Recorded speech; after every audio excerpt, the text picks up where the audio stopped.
funny. So I've owned laundromats in the early days, and I was a zombie mat operator because I was working long hours and running this little crappy laundromat. I was in it to get in and out like a true capitalist, and I did.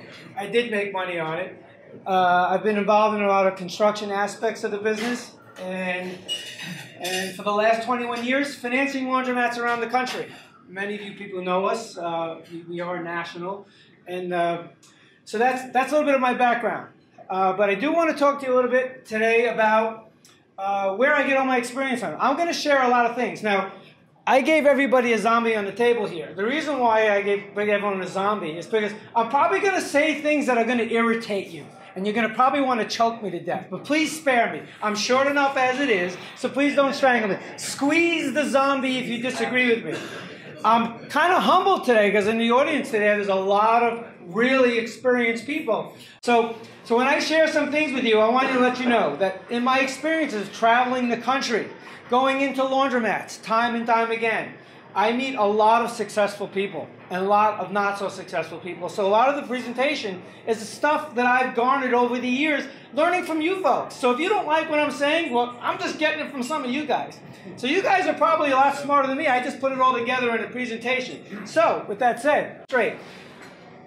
This is what's amazing. A lot of the things I'm going to share with you today is common sense. A lot of you in this room are going to agree with me, and you're going to say, yeah, of course that's so. But it ain't so in the real world. You're going to see what I'm talking about. Okay, zombie mats.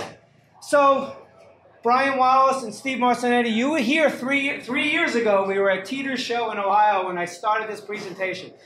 Where did I come up with the term zombie mats? I've been in thousands of laundromats around the country. And most of them are just, I'm sorry, flat out disgusting. And what am I meaning by disgusting? You walk in, the walls are dirty, the bathrooms are grotesque, the machines are out of order, if they work at all. And you walk in these things, you say, and you look around. How many of you have been into a laundromat? You look around saying, "Oh my God, what is this?" And I've seen so many of them, so I decided that I'm going to start labeling it called zombie mats. We actually copyrighted the term zombie mats. So. The 80-20 rule. So we guess, Brian says there's 30,000 laundromats, the CLA, in the United States. How many of them are actually really, really good retail, solid operations, and how many of them are really gross, disgusting, need to be shut down and go away? I just came up with the 80-20 rule. I just made it up. I have no idea what that number is. But compare. Look on the left. On the left, you have old signage, crappy. You don't even know if they're open for business. Look on the bottom left right here. Vinyl flooring, disgusting stains on the seats. You have old air conditioners. You have top loaders. I don't know the top loaders. How many people have top loaders in the laundry today? Okay, all right, so I'll save my comments for later about top loaders. Okay, because you're really going to squeeze that thing. Okay, and now compare that with the modern day laundromat. Now most of us here are reading Planet Laundry, right? Every single month you see a gorgeous new laundromat coming to town. The good news is that trend is starting to pick up a little bit. People are starting to recognize good laundries from junky laundromats. Okay, how to be successful. So, 80% of success is showing up. That's what Woody Allen said. If there are 30,000 operators in the country, or 30,000 laundromats, and there's only 1,700 members of the CLA, how many members are doing nothing and not going anywhere, not learning anything at all? They don't go to the Clean Show, they don't go to the Excellence Conference, they don't show up at local CLA events, they don't do any networking at all. You're here today, so that's a start, okay? Now, Warren Buffett was asked a question by a teenager at the Berkshire Hathaway conference. How do you define success? What do you think is the most important thing? And it's really interesting. Associating with people. That's the bottom line. We were talking with David, we were talking to you and your wife in the back there. You want to be good at anything, get around people who know what they're doing. It's that simple. You want to be a good baseball player? Well, get a good coach. You want to be a good golfer? Play golf with Dan. I'm going to find out tomorrow, see if he can improve my game. I don't know. We're going to find out. I could definitely use some help. Okay? So that's kind of important. So association, getting involved with the Coin Laundry Association and your peers. But believe it or not, when you get around folks like this, don't we all want to share ideas? What works, what doesn't work? Anybody know who that is? Yeah. Now this is really more of a Boston guy, New York guy. But anyone know who he is? It's going back. It's dating some of us. Gotta make the donuts. That's it. Gotta make the donuts. This is how I view most laundry operators. Now see if you know anybody who's like that. They don't want to be in the laundromat. It's like this. Gotta get the quarters. They get up at 5 a.m. The alarm goes off. They don't want to be there. Most laundry owners don't want to be there. They just want the quarters and go home. That's it. As compared to what really, really good operators do. And you guys who are good operators, you know what you do differently than the zombie stores. Okay, well-run stores. Here they are. This is what they're starting to look like. Do you have a charging station in your laundromat? New stores are putting charging stations all over their laundromats today for convenience for their customers. The store on the bottom has a lounge area with leather seating. And these are different pictures of stores that I've been to around the country. Now, and here's the rest. These are all stores I've been. I actually have contests over the last 3 years. I now have distributors and customers sending me pictures because they want to get inside this presentation to show how bad they are. The one on the left is Connecticut, Bridgeport, Connecticut. Look at, that's the front of the store, right here on the bottom. And the side entrance to that store is on the left. Now, if you want to have your clothes cleaned, are you going there? Are you going to walk into this place? Now, the funny thing is I go into the store and it had like 6 or 7-year-old machines in it. It wasn't really that bad. It was crammed. But who would even walk in there? I mean, and now, look at the one on the right. This is my home, on the upper right-hand corner, my hometown, Farmingdale. It has 35-year-old hip Slow Star 3 dryers. And Wally, those Star 3 dryers were a great dryer way back when, weren't they? Probably the best one ever made. It's still in operation, but they use a lot of gas. And look at that folding table. Oh, I'm so excited. Okay. Now look at these chairs. Yes, on the wall, you can't probably see it, but there's grease on the wall from people resting their head. This is in real life open laundromat. This is not a joke. They really are out there. More. That laundromat up on the left, for 3 months, that garbage, it's a 6,500 square foot laundromat, had 4 different brands of machinery in the laundromat. The bathroom was on the left-hand side. Now, I don't know, if you walk in there, it's kind of crazy. I circled on the lower right. You walk into the front of the laundromat, in the lower right, see that slop sink right there? There's white towels underneath. Those were the same towels. This is the train station where I go into Manhattan.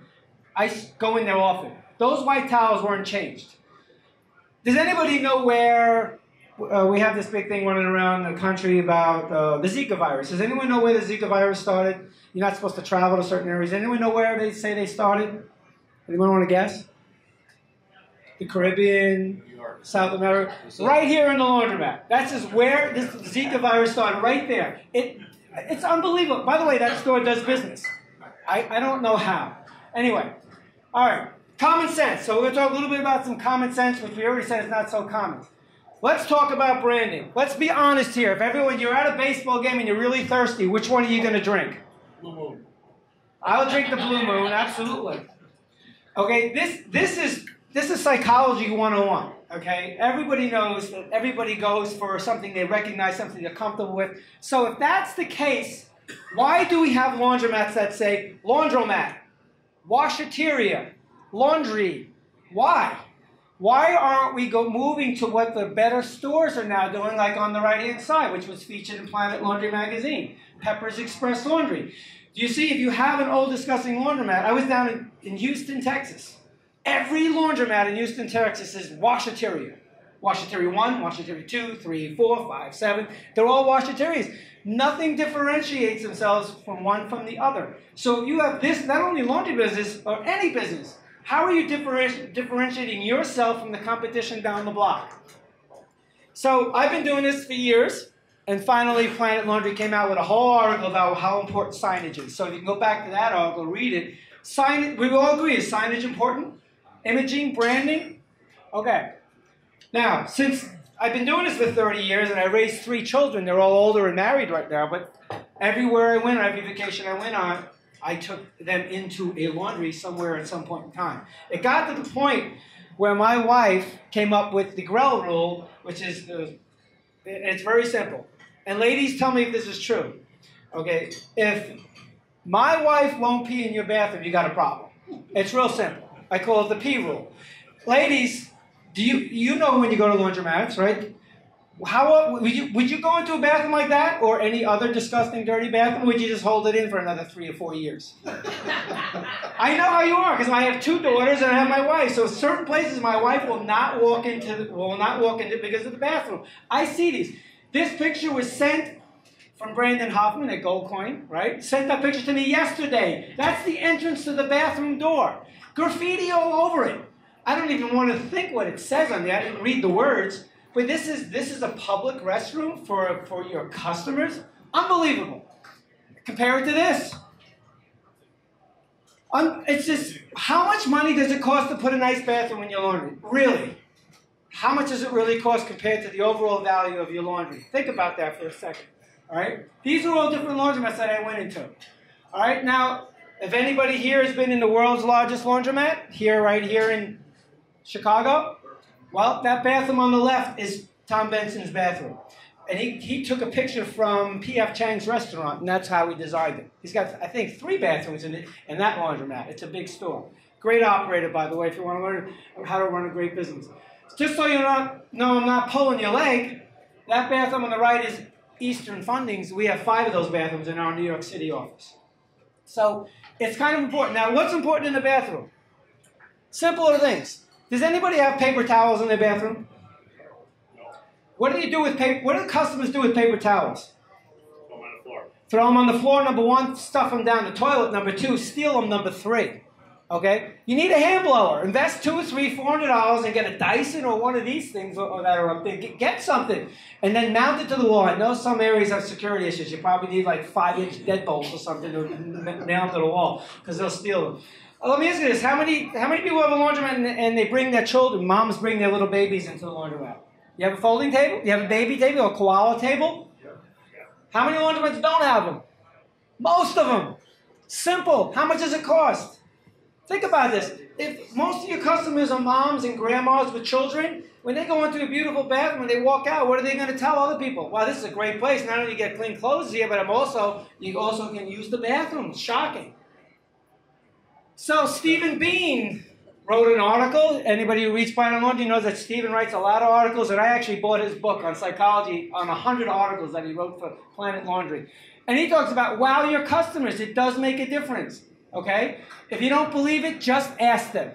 How many laundry owners actually stop and turn around and talk to their customers about what they like or don't like about the laundry? Okay. Darrell Johnson is a fellow CLA board member with us right now. He's on the executive committee with us. And Darrell saw this presentation, and I made fun of his bathroom. There's his bathroom. He's a multi-store owner, and he's on the board. And I said, Darrell, if you don't fix your bathroom, I'm gonna have a petition to get you thrown off the board. It's disgusting. So he did. He changed his bathroom. There you go. So it does have influence. It's all common sense. Just have a clean bathroom for your customers. So treat your customers well. Again, this is seemingly all common sense. I don't know if you guys can all read them. But I want to emphasize one thing. And if you forget everything I tell you tonight, I want you to remember one thing, because it has everything to do with life, not just the laundry business, but your personal life, your business life. And it's real simple. Everybody in this room tonight has something tattooed on your forehead right now in indelible ink. And you know what it says? And as I look around the room, everybody, you're looking back at me, and I see it. I can read it. Even all the way in the back. I can read what it says on your forehead. You know what it says? Make me feel important. Oh my God, what a difference that will make in your business's life and in any personal relationship you have. Always talk to someone with respect and dignity. We forget, just because we cater to a lower income population, just because they have lower income doesn't mean you can't treat them with dignity and respect. You have no idea the impact you will have on somebody's life by just saying hello in the morning. Hi, I'm the owner. How can I help you? Oh, can I help you with your clothes? Can I bring them to the washing machine? Do you have any more clothes in the car? I'll go out and get them for you. Do little things. You don't realize maybe they're having a really, really bad day. You know, maybe they're unemployed. You know, or maybe they have they have all kinds of problems that you and I can't relate to. But if you have a smile, just when they come to your store, you can make a difference just by making them feel important. Okay. So, Vinny's my customer for 30 years. He's owned 15 laundromats. He owns 3 right now. 2 things I want to tell you about what Vinny. He basically saw this presentation back on April 24th. Brian, you were there at that seminar, right? And he sent me this text afterwards. After 20 years, he never talked to any of his customers, and he tried it out. He was very successful in all those years, and he is today. But the first time, he actually decided to go talk to customers. You know what else Vinny did? He was retooling his stores. And he wanted to put used equipment on all 3 stores. I said, if you want the money, Vinny, he said, go somewhere else. You're not getting it from me. I said, it's the worst thing you could possibly do is put in used equipment in your stores. He owns 3 stores in a triangle in the same footprint, same town. He went in, put in all new machines in the store, and guess what I had him do? I had him rip out 4 stacked dryers, and he built a bathroom. Best thing he ever did. Now, I'll talk more about this later, but he put 4 stacked dryers. He created the room because he went with hygiene machinery, and he didn't need as many dryers in the store anymore, so he didn't miss the dryer capacity. Okay, so little things like that. But it took him forever to get a simple thing like how do you talk to people. You know what blows me away? For newcomers, who's a newcomer in the industry? Less than 2 years. Okay, we got Reggie and you guys in the back. I do a lot of acquisition financing of stores. People want to buy stores, sell stores, refinance them. I ask the same questions to everybody, and it blows me away how little everybody knows about their competition. What's the vend price? Who's the attendant? Who's the attendant in the store? How much they charge for wash, dry, and fold? What are their hours? What's the egress and ingress of the parking lot like? Is the lighting well? Do they have big capacity machines? Does the attendant speak multiple languages? How long has the attendant been there? I tell everybody who's getting in this industry, if you're buying a laundry, it's good to do the due diligence on that one, but you need to go sit and do laundry in your competition to find out. Very simple. What works and what's not working over there so that you can make more money in your own store. Kind of simple, kind of makes sense. Nobody does it. Maybe some of you in this room do because you're kind of experienced, but a lot of people don't do that. They don't take the extra, go the extra mile. Okay, here's a little game I did. This was Houston, Texas, because I like to take pictures when I go into a laundromat. So I went into a laundromat here. Ready? Who is the attendant in that picture? The answer, the survey says... Come on, anybody know who the attendant is? You're not branded to be your attendant. Thank you. Who knows? How much does it cost to buy an apron or a t-shirt? How many people have a laundromat right now where your attendant doesn't look any different than the rest of your customers? Keep in mind, your customer walks into your store. The reason why you have an apron or a shirt is to identify as somebody who's in charge, somebody you can go to. Okay? Again, most zombie owners don't want to be found. They don't hide. I have another theory. Why is it when you go into a laundromat and you say, I'd like to speak to the owner, oh, the owner's not here. And meanwhile, I pull out the guy's driver's license because I'm about to make him a loan. He doesn't know I'm from Eastern Fronting. And I look at him and say, what, is this you? He goes, yeah. Why do you think owners don't want to fess up to being the owner of a laundromat? Anybody throw up? Embarrassing? The dryers aren't hot. The machine stole my quarters. The bathroom's disgusting. Yeah. That's what most zombie operators are. Now let's think about a retail store. A regular retail operator. Don't you want to have comments and suggestions? Don't you want to know what works and doesn't work? Don't you want to know why your customers are coming or not coming anymore? See, the mindset has changed. It's different because we had so many years of these zombie laundromats are doing poor practices. It's time to adopt some best practices. Okay? The Laundrolux is a laundromat in Long Island. The logo, beautiful branding, she has a vest. Now what's great about that woman right there is I walked into the store and she asked me, can I help you, sir? And I said, I'm here to see the owner. It happens to be Steve Marcinetti's customer, Ralph Macchio. And I happened to talk to her, and then guess what? When I told her who I was, she went on to the next customer, was looking to help the next customer. She was trained properly. Most attendants aren't trained properly. Okay, this is what I love to do. The 3-question challenge. I do this everywhere I go around the country, and I'm going to continue doing it. Question number 1. Do you have machines older than 10 years, yes or no? Question number 2. Do you have a long-term lease and you own the building? It's yes or no. And the last question, these are not trick questions. Are you staying in the business or you want to exit? You want to get out? You want to move on? What is your plan? If you answer yes to all 3 of these questions, I have a very simple answer. This is where you're going to start squeezing those zombies. So ready to squeeze them? Okay? This is why I say you have to throw out your old machines. Now, you have to realize something. I do not work for any of these manufacturers here. And I really don't have any interest in you buying these machines from anybody. I really don't. But all I can tell you is I know what works. All the time. Not some of the time. Oop, I'm going to trip on myself. All the time. Okay. So I also found out what to do with top loaders, by the way. So I was with Paul Pettifer and Todd Fenner down in Florida, and he turned his top loaders into a cooler in the summer. So you fill it up with ice, because that's good. Listen, we're in this industry. We all know that top loaders aren't as efficient as front loaders, and it's all about revenue per square foot. You need to get as much revenue out of your per machine. Somebody wrote an article in Planet Laundry, and I think it was somebody from Alliance had written it. It was about how much revenue you get and why you need to have bigger capacity machines in your stores. And he went through the whole model.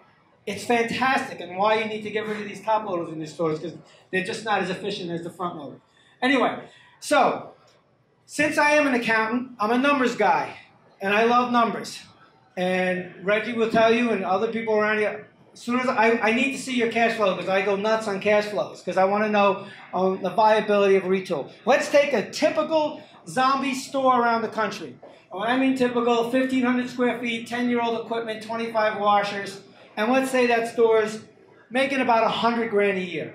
If you were to sell that store in the market today, and I don't know what the multiples in Chicago are, but let's say because it's got older equipment in it, you get a 3 multiple. So the store has a market value of $300,000. Now, let's fast forward on what would happen if you decided to replace the machines. Okay. I went too fast. Okay. After the retool, this has been my experience, and I'm going to be conservative on this.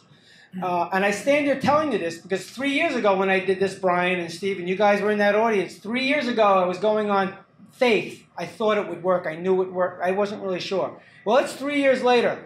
I have hundreds, I'm going to say that louder, hundreds of success stories. You retool all your machines in your store that are old, you're probably going to have at least a 50% bump in your cash flow. And just share it with, and don't take my word for it. Don't believe me. Speak with me, then speak with your local distributor. Talk to somebody you trust and go over the numbers. And I'm going to explain to you why you're going to have that. But you will get a 50% bump in cash flow with all the new equipment in it. Now, if that happens, anyone do the math? $150,000 in cash flow times 5, your store market value just went up from $300,000 to $750,000 using a multiple with new equipment in your store. And this is pretty average around the state. So like areas like San Francisco have 7 multiples. New York City can go up to 6. But the multiples are around. But the bottom line is this. Your cash flow goes up. If your cash flow goes up, so does the market value of your store. Okay? And the good thing is, what does it cost to replace 25 washers and 26 dryers? Anybody want to throw a number out there? Anybody know? Any clue? Come on, distributors. 25 washers. It's 250 in the streets. Yeah, okay, 250. Yes. Very good. Somebody's reading. Okay, I just threw 250 up there because I see a lot of deals. So I threw 250 up there. If you finance that over 10 years, guess what's going to happen? You put more money in your pocket. I'm going to tell you this with some of the distributors and the manufacturers in this room here today. I don't care where you get your money from, okay? Everyone in this industry is going to loan you guys who have old equipment all the time. All the time. How many times do I have to say, see why the guy's shaking back there? Because it drives me crazy. We will all give you the money because we know it works. We've seen it over and over again. We have to shake the cobwebs out of your brain to show you why it works. Just ask others.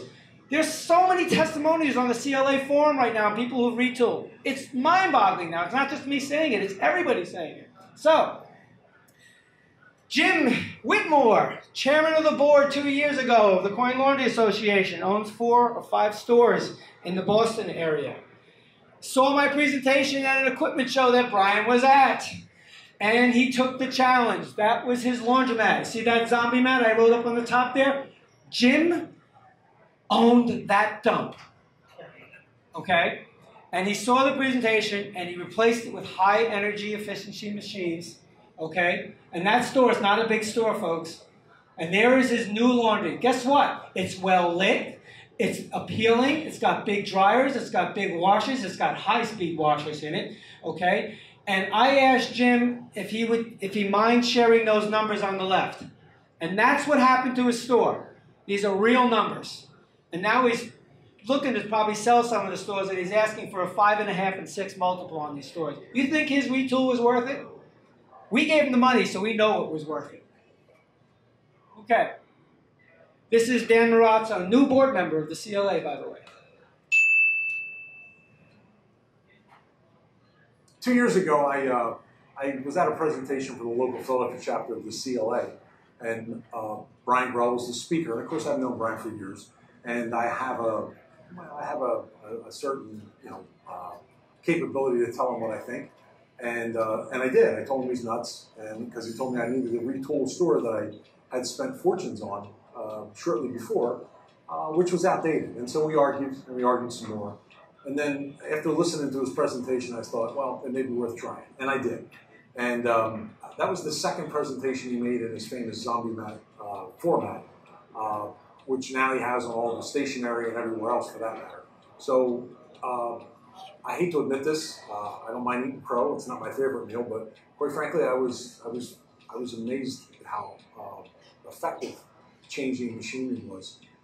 As far as revenues were concerned, we more than compensated for the change in machinery. It was the best move we made in this particular location. The efficiency changes and differences made it a huge difference as far as our operating costs and our break-even. And all of that was shared with Eastern when we did it.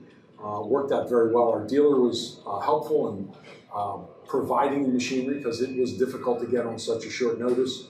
And as a result, we've got an operating store that's been here in operation for about 3 months. And we've got it to the point where we are at break even depending on what week we talk about. We pretty much redecorated what you see here. New tile floor instead of vinyl that was existing. Ceiling tiles had all collapsed and they were replaced. The ceiling was reworked. And what you're looking at is a 6,300 square foot store that's very capable of large capacity of people and laundry in and out in a very, very short amount of time. I highly recommend it if you're sitting on the fence. And if you are sitting on the fence, call Brian, he'll drive you nuts and probably push you off. He wasn't so easy. Brian's known him a long time. I'm going to walk around with it because I'm tired of staying. It's a little hot up there. Okay, so what's next? Right? I got to be close, maybe? Yeah, probably. I got to stay close. Okay. All right, guys. You're the smart ones in here. Let's assume you have old machines. Tell me some benefits if you put new machines in. Throw out some ideas. What will happen if you put new machines in your store? Utility savings. Utility savings. Repair bills. Repair bills. Aesthetics. Aesthetics. Appearance. Raise the price. Raise the price, yeah. Right. Number one opportunity in our industry. You always hear about, I don't want to charge my vent price. Everyone's number one opportunity. When you have new stuff, you raise your price. Okay, but you got to back it up with stuff. Okay, so I'll put a couple here. You ever have a customer walked in, saw the new machines, and what are they going to do when they walk out the stores? They're a big loudmouth. They're a big speaker. They're going to be out there saying, oh my God, I walked into the store. I walked into Dan's store, and it's beautiful and shiny. Okay, how do you measure that? I don't know, but you know it does work, right? Common sense. Bottom line, like I said, and I was just telling Dan and Reggie, as soon as someone comes up to tell me that they've done a full store retool and it didn't work, then maybe, you know what, then maybe I retire this presentation and stop talking about it. I haven't heard it yet. I'm waiting for the challenge, okay? Again, discuss it with your distributor. How many people have machines that went down on a Friday or a Saturday morning? Can you get is Wally there to fix your machines for you on Saturday? Guys, you do your business on the weekends, don't you? If you lose a machine on Friday night, you just lost 10 turns on the weekends. What's that? What does that equal? What does that customer walks out of your store and walks to a competition because you got machines that are crappy that broke down at the wrong time. Okay? Here's the other thing. What if you retooled your store? What if your profit did go up? What if customers were happy? What if all of a sudden you were walking around and people come to you and say, thank you. Thank you. I love what you do with your laundry, by the way. I'm so proud of what you do. I feel good coming here. How about getting excited about your laundry business again? It's the opposite of the Dunkin' Donuts guy. How about feeling good about the business you're in? You've already said, if you answer yes, that you're in it for the long term. Well, why not enjoy it? Put out a product that makes you feel good. You can't measure that. But I always tell everybody this. Those things are all measurable. You know how you feel. You know the profitability. That's all there. But there's the biggest intangible thing about retooling your store. Does anybody have any ideas a benefit of retooling a store that's not measurable? Okay, so I'm going to give you an example. And I'll just throw it up on the board.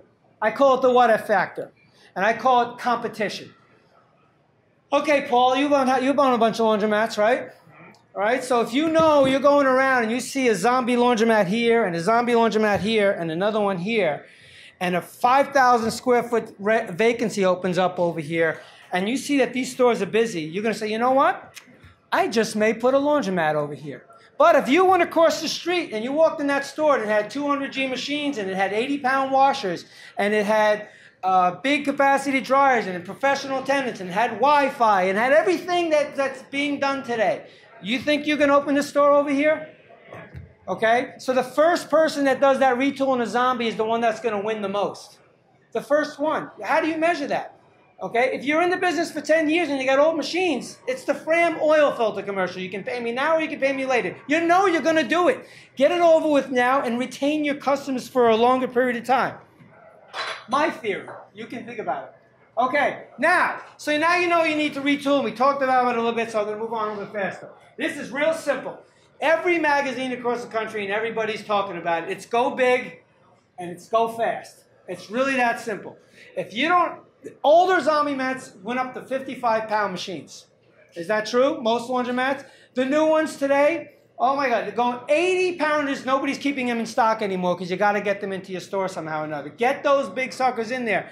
They're actually spinning, and tell me if I'm wrong.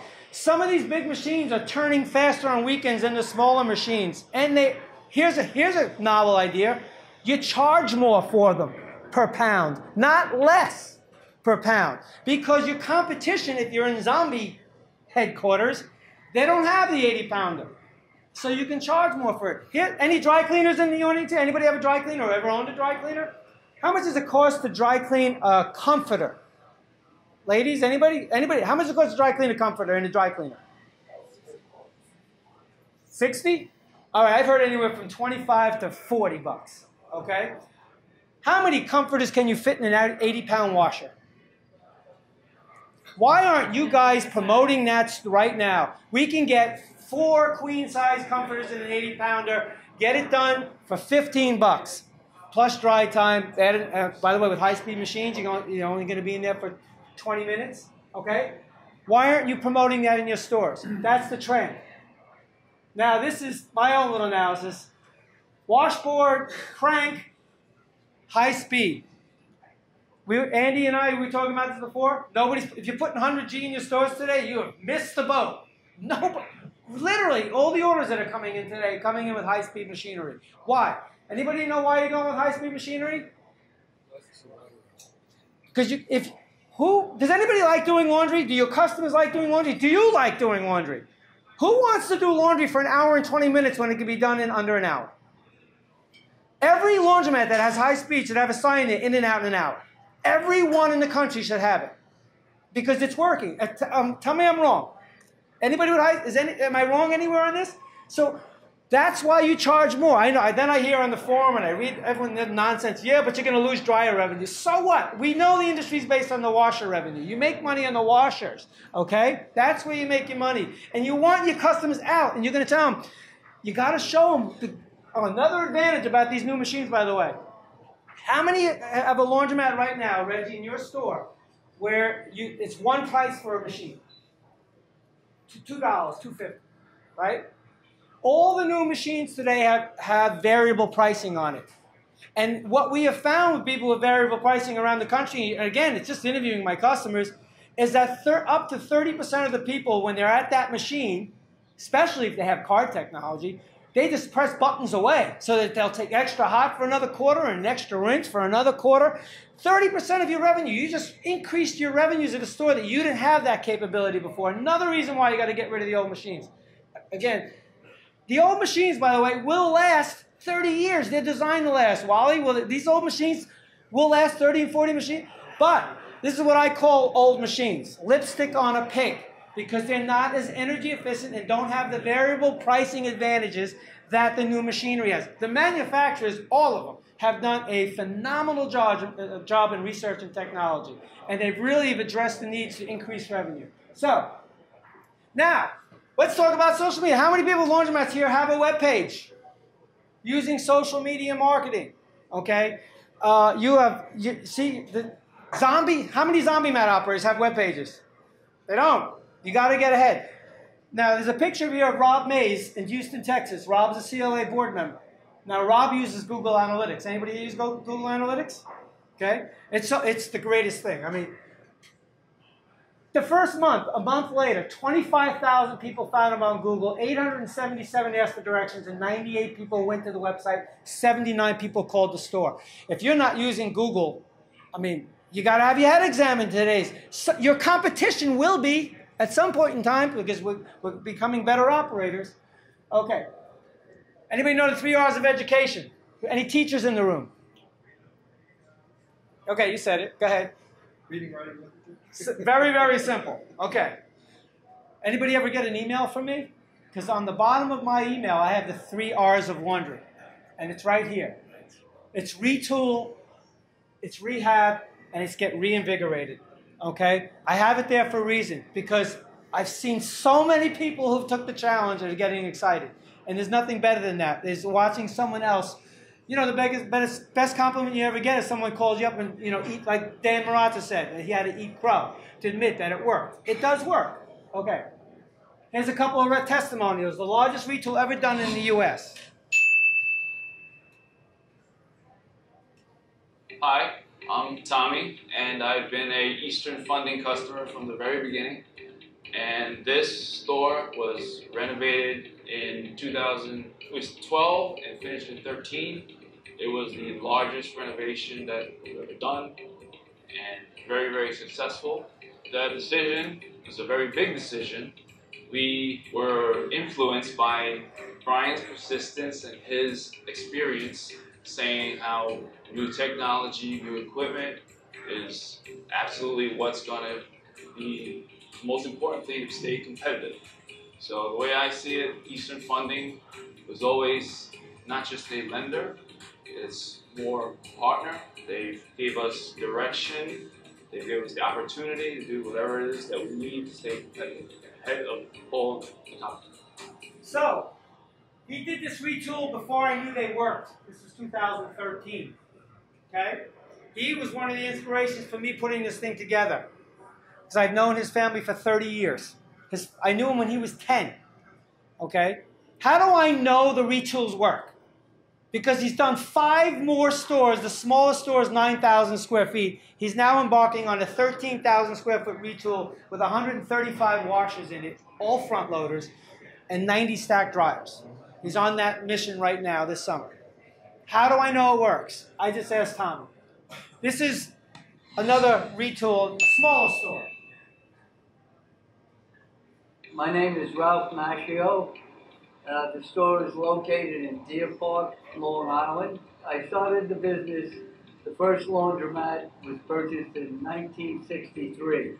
A total, I guess, about 150 machines in the store. A few months ago, customers are getting used to new equipment and what it does, how it serves them the best. I am a firm believer in retooling every so many years. Brian's a good salesman, been around a while.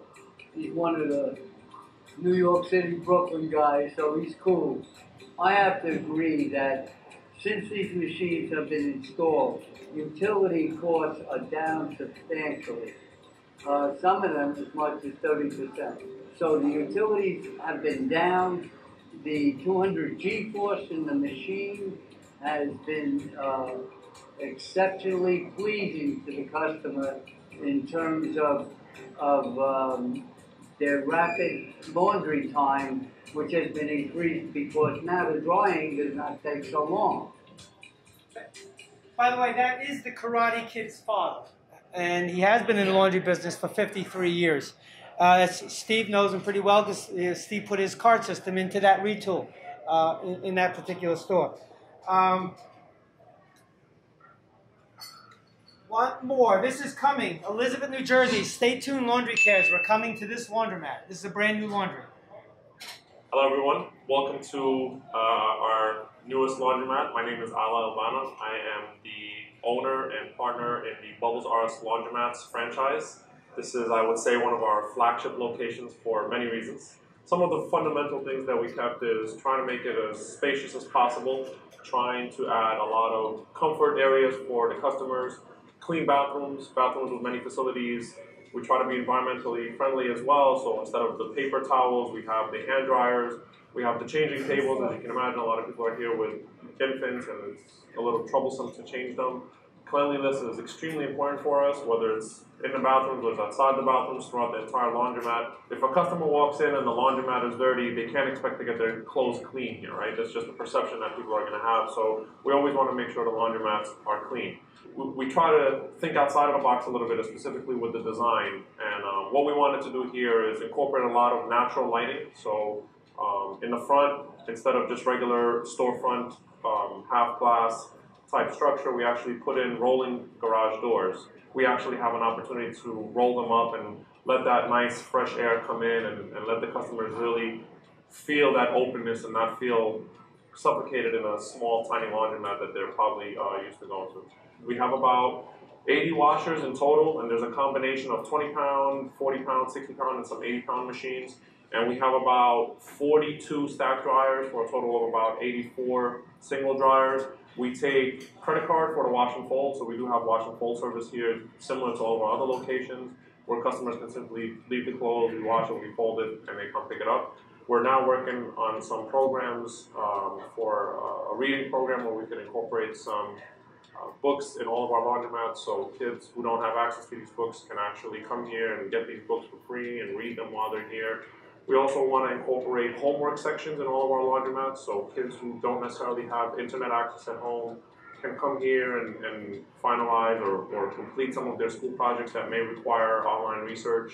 We're working with Eastern Funding now to do a possible laundry care day here where we're going to do free laundry for the community.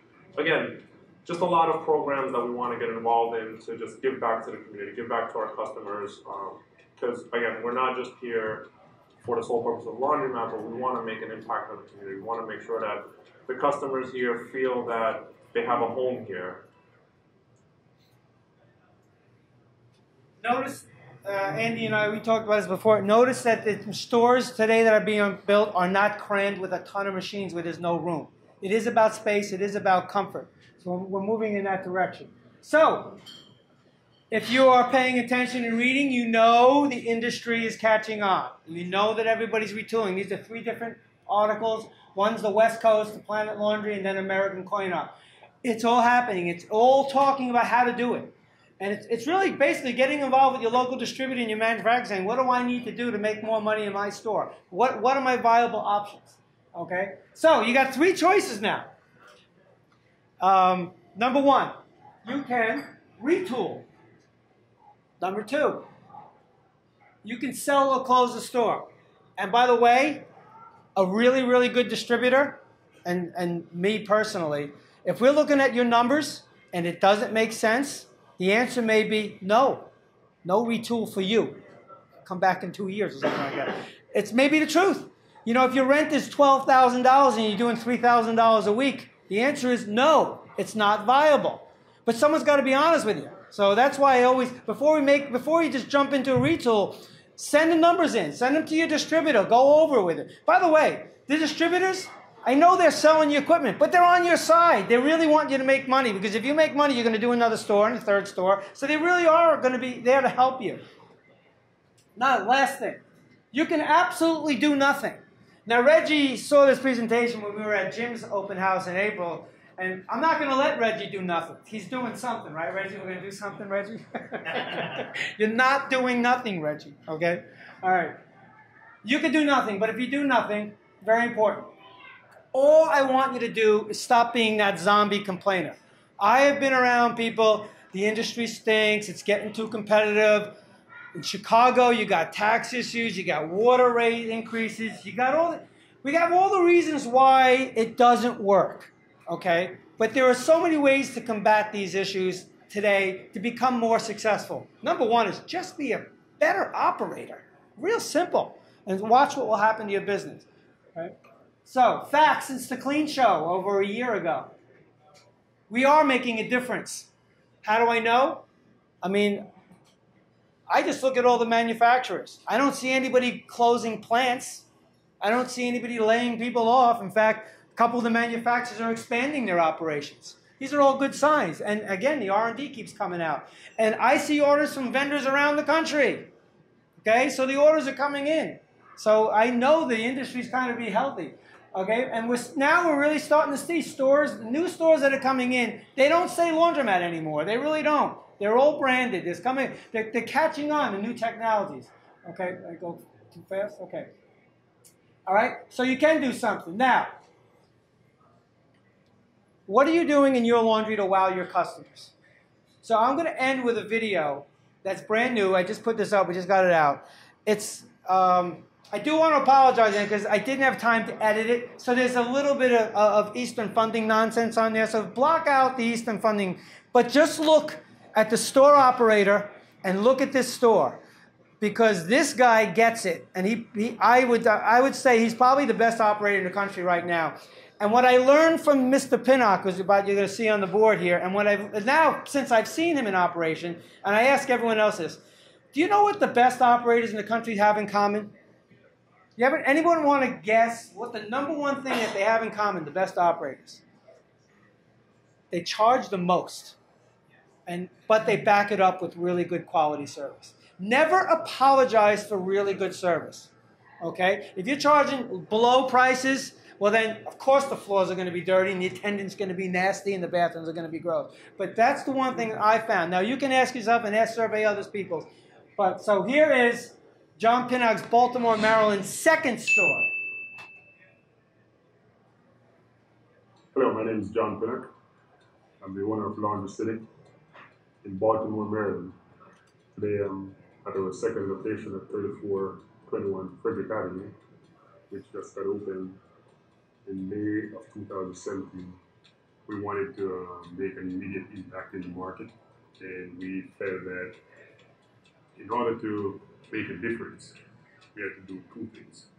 We had to provide a level of service that is beyond what the customer base is used to, and also make it such that when they come to this facility, they feel that they're at home, and in some cases, nicer than what they have at home. Most laundromats, you go to this plastic seating. Here we have leather seating. We have a plethora of chairs, throughout the laundromat. We have wide open aisle, beautiful furniture, and just nice layout. If they have a need to just come and relax, they can do that in this neighborhood, and the neighborhood that we built our store. It's not the most affluent neighborhood. So sometimes kids are there and they want to do their homework, but they don't have access to broadband service. So all of our stores, we provide computers and broadband service so kids can do their homework, things like that. So it's making a difference in the community and doing something that's so different from other laundromats. So like right now in Baltimore, there is no other laundromat that provides a quiet room where kids can do their homework, go on the computer, and no extra charge. Because what I found from my first laundromat is that people will drive past other laundromats to your facility if you're providing superior service and if you're keeping the place immaculately clean. The laundromat is essentially a weekend business. The spa and the salon, is primarily a weekend business. And when we spoke with the operators of this spa, we were impressed by the level of service that they want to provide and the upscale nature of their facility. So we thought it was a good match. John Pinnock just so you know, he does things differently than everyone else. He's got, Steve, you know him very well. He's done a couple of his stores. I learned, another thing I learned from John, and I've told you can't do this. And some of you guys in this audience are going to probably agree with what the thought is. You can't build a beautiful store in a really poor neighborhood. You can't put a card system in a really poor neighborhood, and you can't charge high rent prices. Well, John did all three, and he's doing it phenomenally. But also something else John does. Now, if you think about this, because this is not done anywhere, 10% of his revenue he puts back into marketing and social media. 10. And it's paying off because I know the numbers. Okay? But he's out there. He's progressive. He's different. And that's why people drive. And he's in Baltimore. I mean, he's in a tough neighborhood in Baltimore. Now, how do you know a 10,000 square foot store in Baltimore is working? Because 6 miles away, he built another one. Okay? If that isn't common sense, if that doesn't tell you that you can make investments but I tell you, and Brian and I have been to his store, bathrooms get cleaned every hour on the hour, whether they're used or not. Every single washing machine gets wiped down after every wash. They always have 2 attendants on. It's a 24-hour store. Always. And the attendants are trained, courteous. No crime in his store. Everywhere else around the neighborhood, all the laundromats are dumps. There's people, vagrants. Not in his store. He doesn't tolerate it. And when we did our Laundry Cares event there, Brian will tell you this, the people were respectful. They were courteous. You never knew what neighborhood you were in. You would think you were in just a regular normal neighborhood. So, today you've been presented with information, okay, about what's working, what's not working. You may agree with some of it, you may not disagree, or may disagree with some of it. All I can tell you is find out. Ask others who've done it. Call me, call your distributor, call anybody you want. But let me tell you, take the challenge. Take that 3-question challenge and ask yourself, can this thing work for me? And just find out, and then take it from there. Thank you very much.